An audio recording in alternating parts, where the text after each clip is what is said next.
in a very direct way. It's like, hey, I'm asking you as an individual to take some responsibility. Yeah, but she's saying I, rather than, okay, I think I'm getting it even more. Sort of like owning it a bit more, rather than it being sort of this knowledge over here, I own it. I own it more by saying, yeah, I encourage you to look at your beliefs. Here's where we as women get off track. Right. Am I on the right track? Totally. Yeah, totally. Page 83. I'm just going to keep opening up to pages of this book and see what examples I can find. Because this is a very, this is kind of like a how-to book, right? It's a reference book. Yeah. It's a reference book, but you can feel the author in it. Our first chakra health is related to our upbringing. We know that there is a physiological basis for decreased sexual response in some women. Here's another one that I love. This is the start of right under a subheading. So the subheading is common concerns about HPV. Why do so many women have it? Right? Like there's power in asking a direct question like that. You know what I mean? And specifically, why do so many women have it? Okay, so can we take this and even look at page 53? So instead of asking, what if you could minimize or even erase the limiting beliefs that plague your mind? What if we as women could? Yeah. Yeah. Okay. You could, or here's another way to say it. This is just my language. Women are chronic second guessers. What if we could minimize or even erase? Or saying, that's just my version. Or a version I might throw at you is like, I've noticed that women are chronic second guessers. Right? Okay, I've noticed we as women, are chronic self-judgers, all of that. Okay. Yeah. Okay. Okay. So us, we, women. So now let's go into personality, Wendy. Okay. So tell me a little bit about what you notice about your personality in your groups. So let's use some descriptors. Are you casual? Are you official?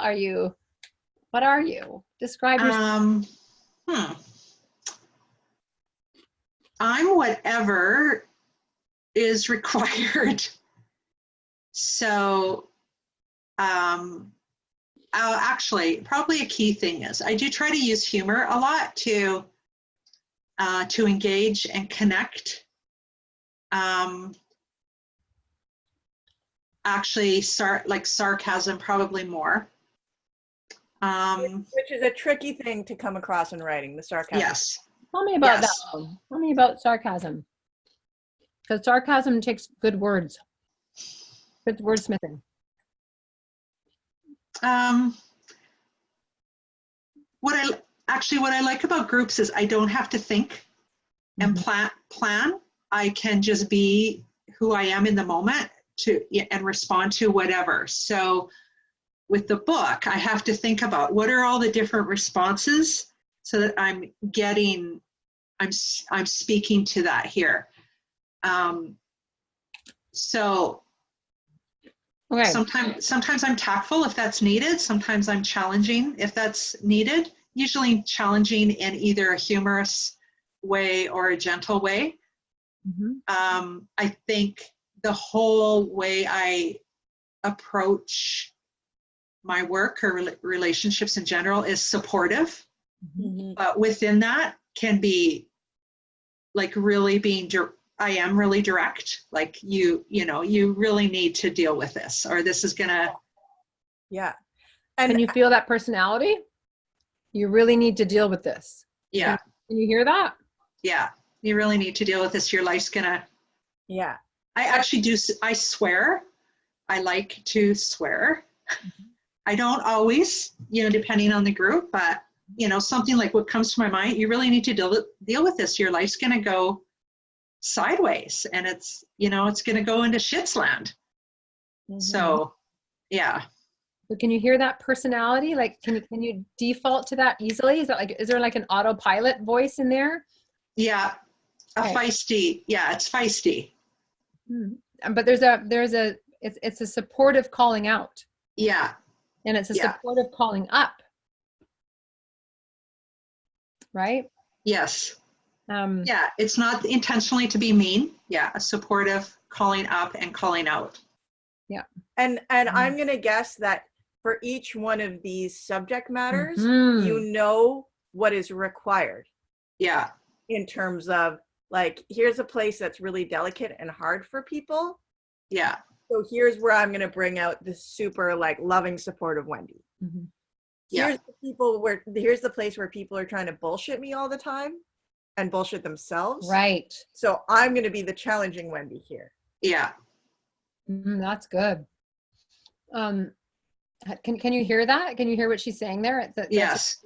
That's that making choices as the host voice. And I love what you said, Mary Beth, because you can reflect because you're the expert. So if you just using page 53 as an example on breaking the addiction, like think about, the different groups you've done, how do they generally respond when you bring up addiction? Yeah, and even the word, I'm sure the word itself triggers a response. And so what is required of you? Yeah. Right? I don't know, maybe what you say is, I'm going to say something and you're not going to like it. You're an addict. You're addicted to beliefs. Like, I don't know. That I actually usually say we're all hooked into it at some level. So I identify to some degree. Okay, I like that too, what you just said, because I know that you like formulas. What you just said is identify. Like, what if at the top of every chapter, your first job is to identify, identify the identify the problem or the limitation that this chapter deals with, but identify it. And then I had this other thought that might be really fun for you to help you access that place. What if in every chapter, you don't have to write this into the book, but for you, what would you be warning people about? What do you want to heed? Heed this warning. If you don't break the addiction, guess what? You're an addict. What would be the big warning? And I'm not saying you got to put that in the book, but it's going to help you to be the host, to identify and to speak directly. And I wonder even, the way you write these sort of client stories. It's quite detached.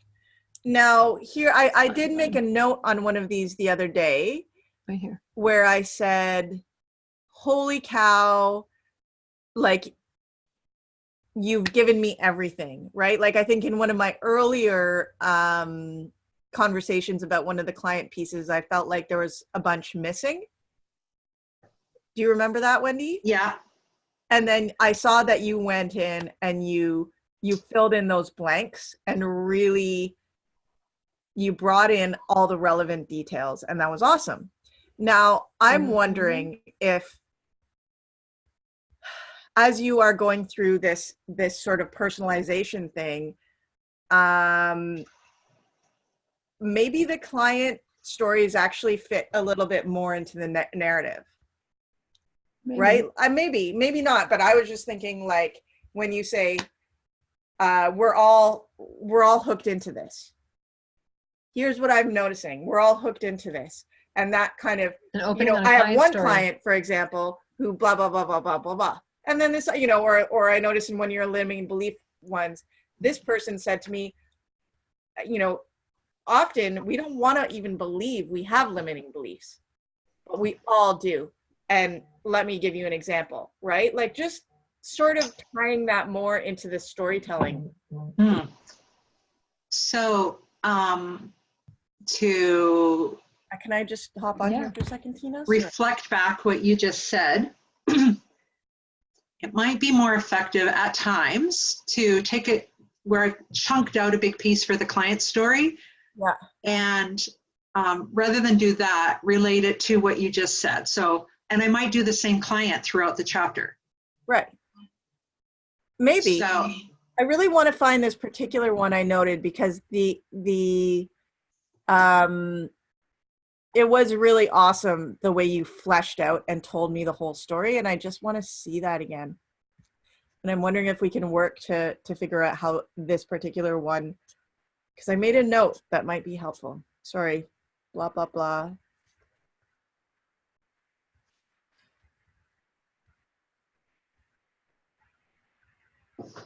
Oh, okay, here's a note. Letter to self. 28. Another group of women engaged in self-compassion by focusing on what was good about them, their letter to self, and reflecting on their positive qualities, like I am kind, leading them into themselves and validate for themselves their own positive qualities. Along with self-care, this exercise helped them become more self-compassionate. They began to notice their negative critical thoughts towards themselves and to change those. Anxiety can be the result of believing you're not enough. It is fear. For me, I think that sentence really jumped out at me. I highlighted it. Anxiety, what if that was an I believe statement? Or I've learned. And it was actually at the top of the story, where it's like, I'm Wendy, and here's what I've learned. I see. I've learned through my clients that anxiety is often the result of them not believing in themselves or not believing they're enough. It's about fear. Actually, yeah, and I learned something new this week too about this. So good, I like that. Yeah, I've learned through my clients that anxiety is a result of believing you're not enough, or sometimes. Okay. Right. And a way to deal with that anxiety is to make a daily habit of pointing out the ways that we are enough. If that is what the letter to self is, right? To seeking out opportunities to validate ourselves. Okay. I have an idea for you, because I think you probably speak this language. You know, when you're designing a service, when you're designing a service for church, it's funny, I was saying to Mary Beth that one of the greatest gifts is writing a sermon every week and designing a service every week. It's like writing a book every week. So, right, like your opening prayer is your concept, right? Your scripture is your research. So I think I get that in concept, and now we're like fine tuning, right? So, and the fine tuning is like, so what do I really do next? So what you guys are saying overall is like more personality in there, and here's some ways to do that.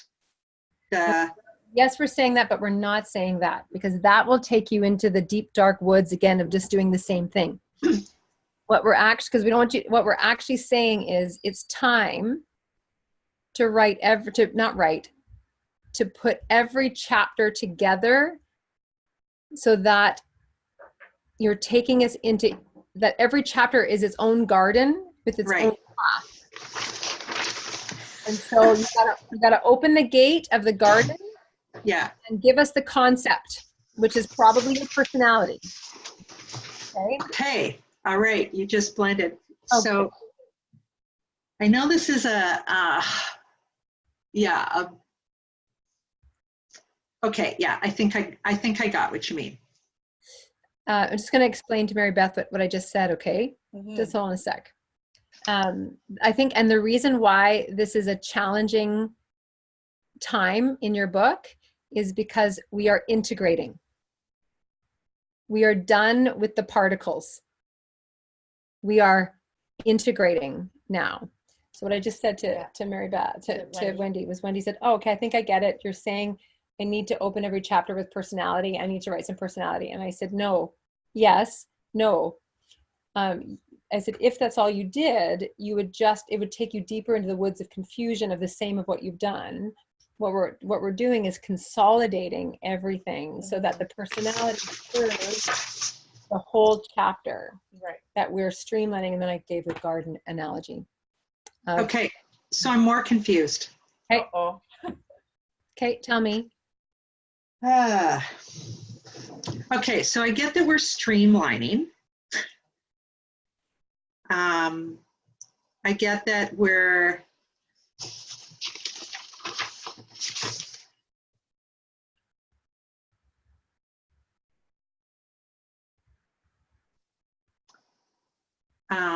streamlining, maybe putting important pieces in the right place.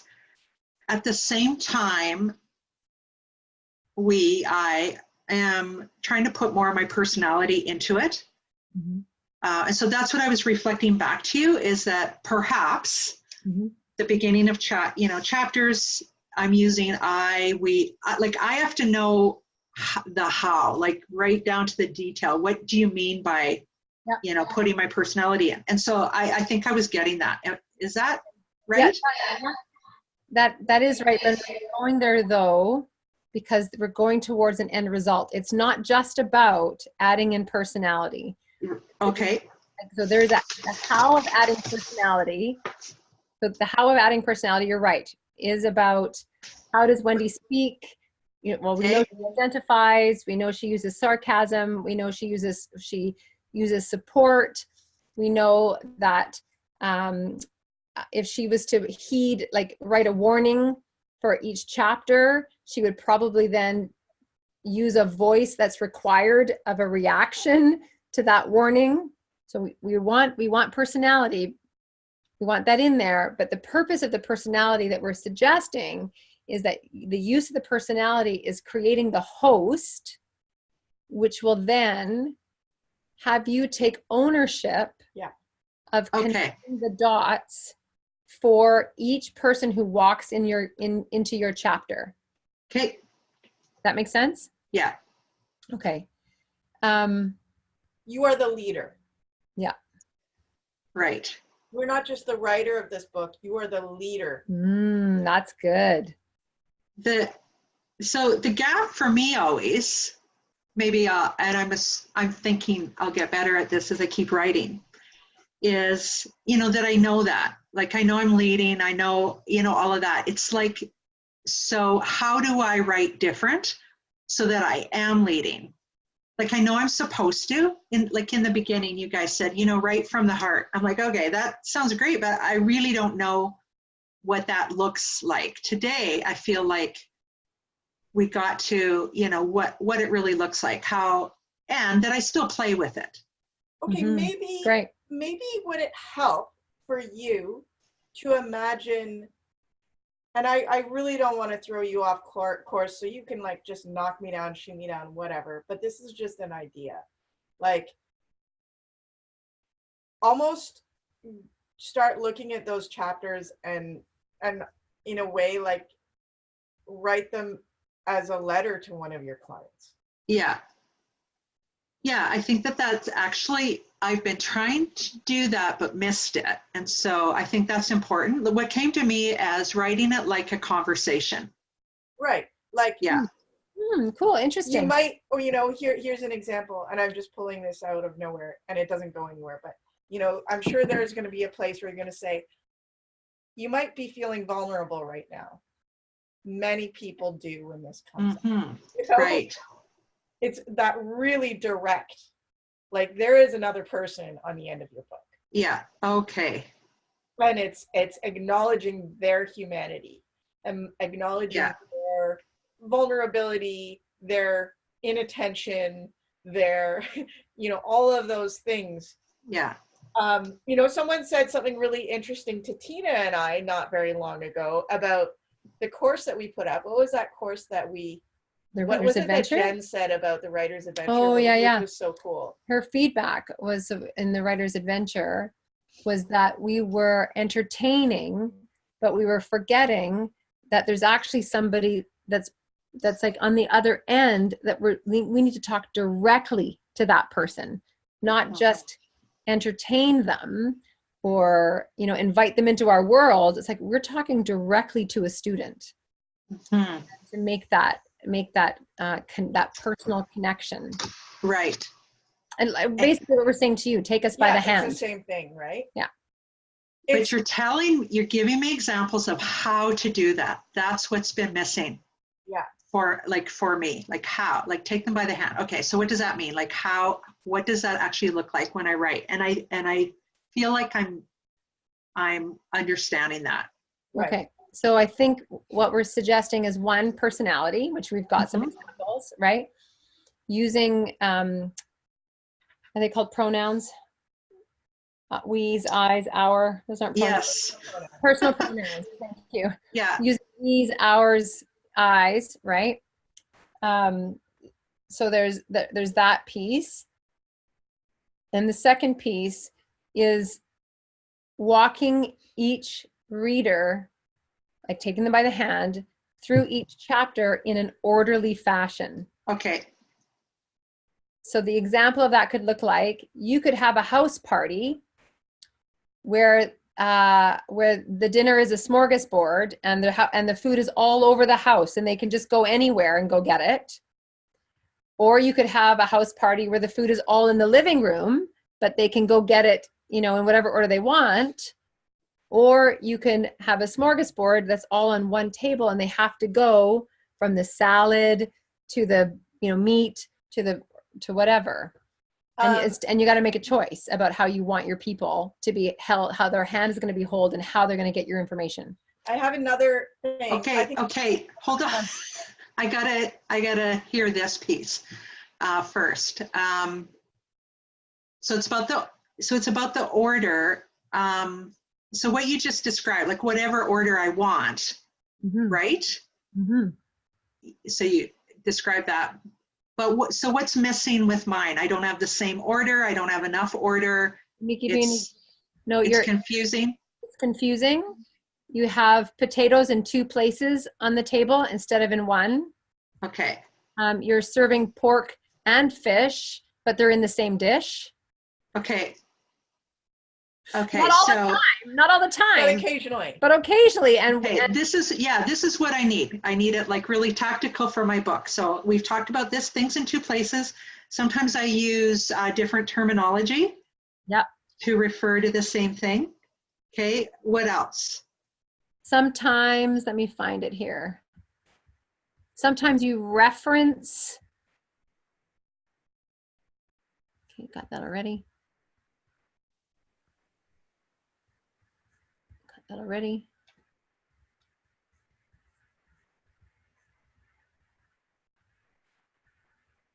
Got that already.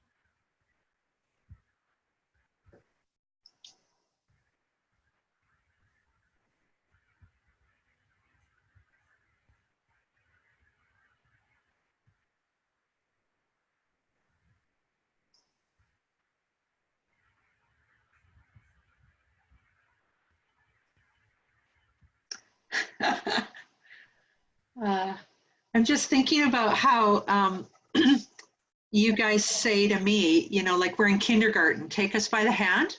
Yes. I feel like that's what I'm asking from you guys today. I'm in kindergarten as a writer.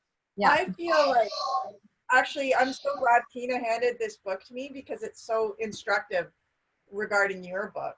Like, I'm just on this page 433, and these are basically client stories.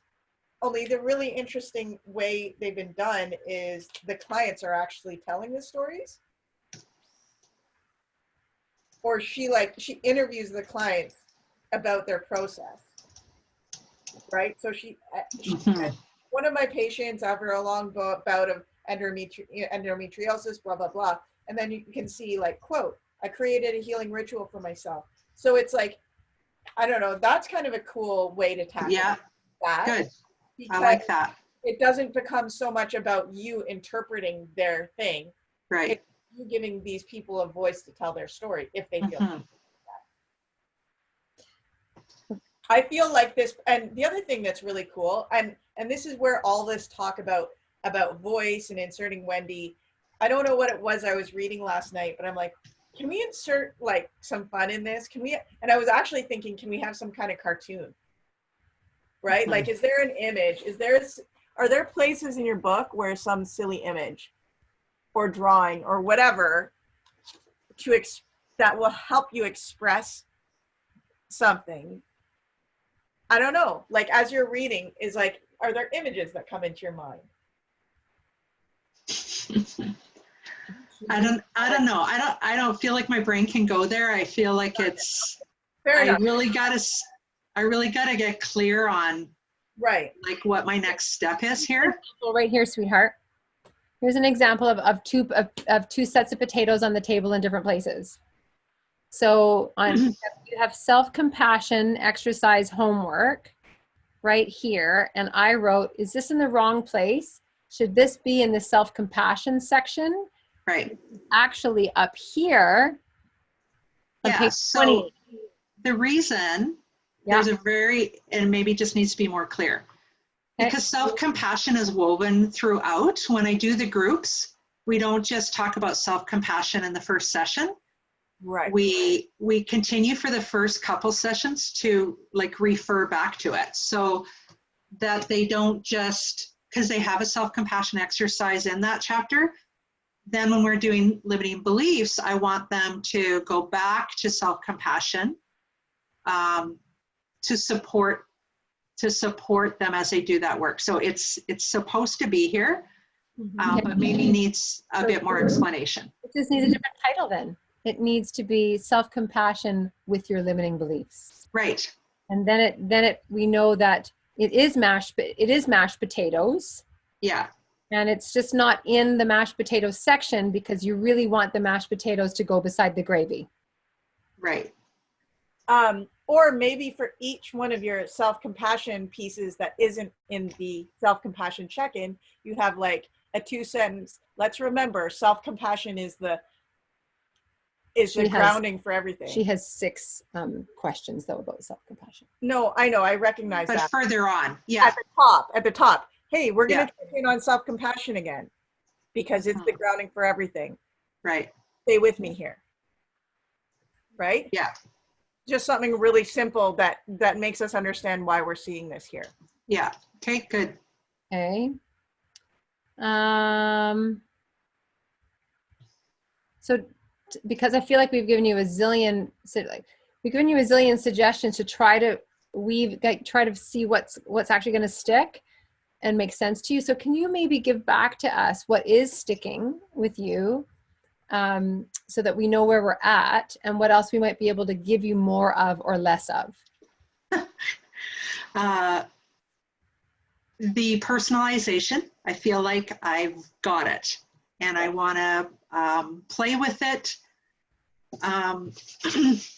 The streamlining, a little more vague, but I feel like what I'd like to do is to try it out, try both, because they go together. Now I see that. Try a chapter and then have you review. Am I on the right track? I like that idea. And then I'll go to the next chapter and I'm like, okay. And okay, yeah, so that has stuck. Anything more will make what's stuck unstuck. Okay, well, those are really good things though. That's good. And a frame of reference that might help you is imagine you were sending this to a printer tomorrow. What would you be checking for? Mm-hmm. So for example, you have something here that I highlighted. We can cut this now, right? Oh yeah, like you have new outline, not a new outline. You have an outline in here twice, which I think is in there because you were cutting and pasting. No, because you guys asked to put it at the top so we could refer. Okay. So When I reworked it all, yeah. and so that was my question today, is the outline. Yeah, I know I just need one. Does it need to be at the beginning or after the intro? I think it goes at the beginning. What do you think? Well, I'm not even, if it was a manuscript, so if this was a manuscript going to the printer, which is where we need to go now, is, It goes at the beginning. It's a table of contents, is what this is. Okay. So if it's at the beginning, where maybe I'm asking, where's your beginning?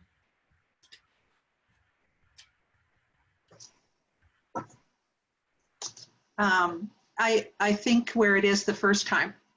So right here, this is the beginning with the color block key, which of course will come out, but right here? Yeah, I maybe a little bit before that. Okay, so then this extra one can go, right? Yeah. Okay, so that's just an example for, as you, again, if you go from the place of, I'm taking this to the printer in the next version, even though you're not, Right. What does the manuscript actually look like? And then as you work on that chapter, you're doing the same thing. Like, is this clear? Does each block build on the next block? And then, which gives us a chance when we get into the second read, the next read of it, we can go, no, you're repeating yourself. Does that make sense? Yeah. Okay. Okay, where are you?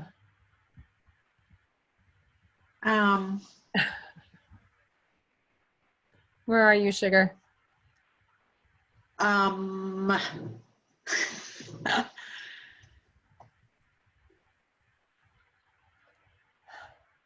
think I need to just work on a piece, like I said. Yeah. And then refer back to you. Like I had a list of questions about like your comments and stuff. So I think we can do another call if those don't get answered. So Do you have an idea? I think I see the direction. Do you have an idea about what chapter you'd like to dive in on? I think I'd start at the beginning. Okay. Yeah. Because they all fit, they're puzzle pieces that, it doesn't make sense to me to jump in somewhere else. Right. So I'll start with the intro. With those two focuses, and then if there's more to add, we can go back. I can go back and add to that chapter. But yeah, I feel like I can only handle those two pieces. I'd like to recommend that you don't start with the introduction, because the introduction is pretty much all personality. Okay. Directly from your voice. So either chapter 1 or chapter 2 would be good. Okay. Good. And I just want to check in on your nervous system. How's your nervous system right now? It's heightened. Yeah.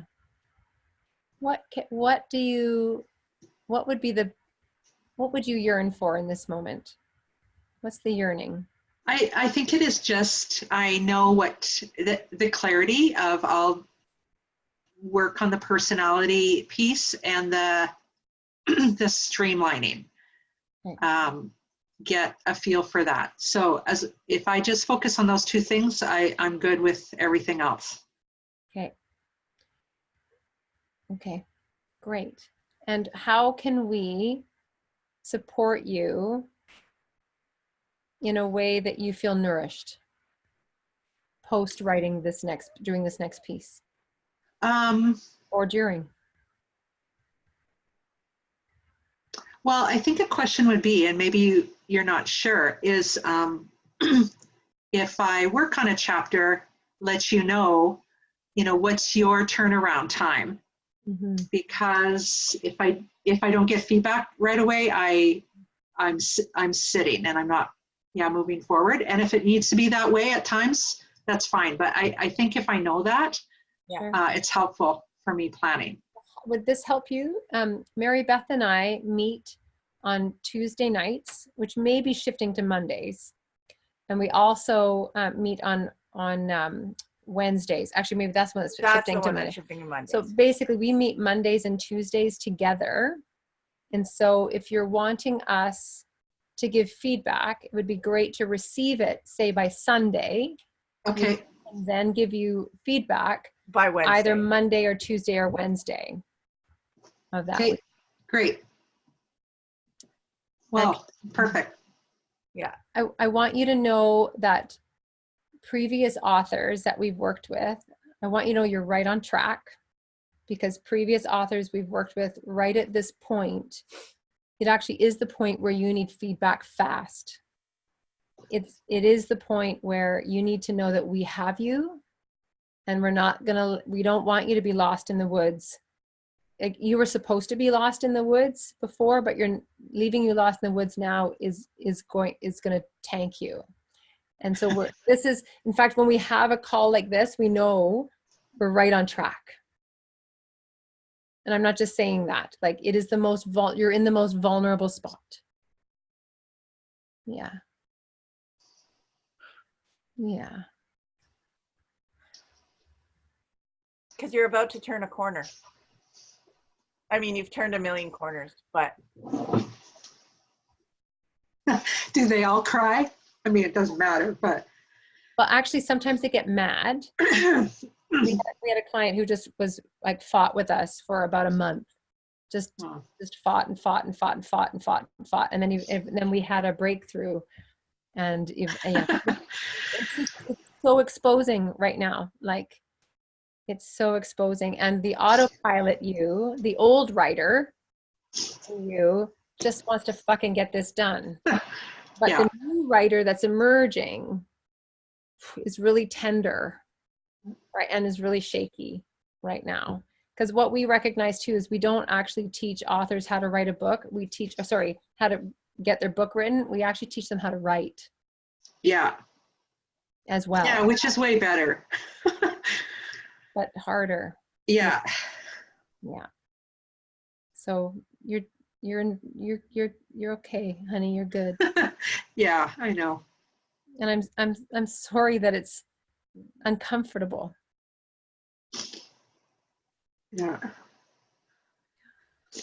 Yeah. We keep coming up with this with other people about what bravery actually is, or what courage actually is. And the state of bravery and courage is fucking shaking in your boots and crying. Yeah. Or railing against the sky. Like, courage and bravery is not solid. Yeah, it's good. The process that I'm inviting the reader into is the same process. Right. Yeah. I mean, I'm becoming a technical writer to becoming where it's the real me connecting with the words. Right. You are unbecoming right now. I'm becoming a shitty writer, not a shitty writer, but the old writer. Yeah. You're becoming that old writer. You've got all the information on the page. Yeah. Now you just got to own it. Yeah. And breathe life into it, right? Yeah. Yeah, now I know how. Good. Okay. Thank you. You need a nap? What do you need now? I think I have a client shortly. I actually think I messed up that time too. It's supposed to be at half an hour ago. Oh, well. Your client. Okay. Thank you both.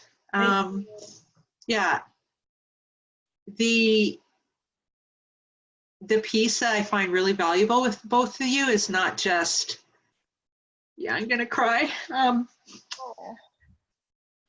Your knowledge, your ability, coaching us to be writers it's what I talk about in the chapter on connection, but your ability to acknowledge and check in. And that you just let me, you acknowledge that it's hard, and you let me be with that. And that's really powerful. Yeah. If we hadn't done that in the beginning, I probably would have managed 20 minutes. Wow. Wow. But you both need to know, like, that's phenomenal. That's may seem small, but it's about me. Yeah. Mm. So thank you. Thank you. Thanks, Wendy. Happy work. Okay. And we'll chat maybe next week if we get stuff. Okay. Yeah, I'm going to do some stuff this weekend. So thank you both.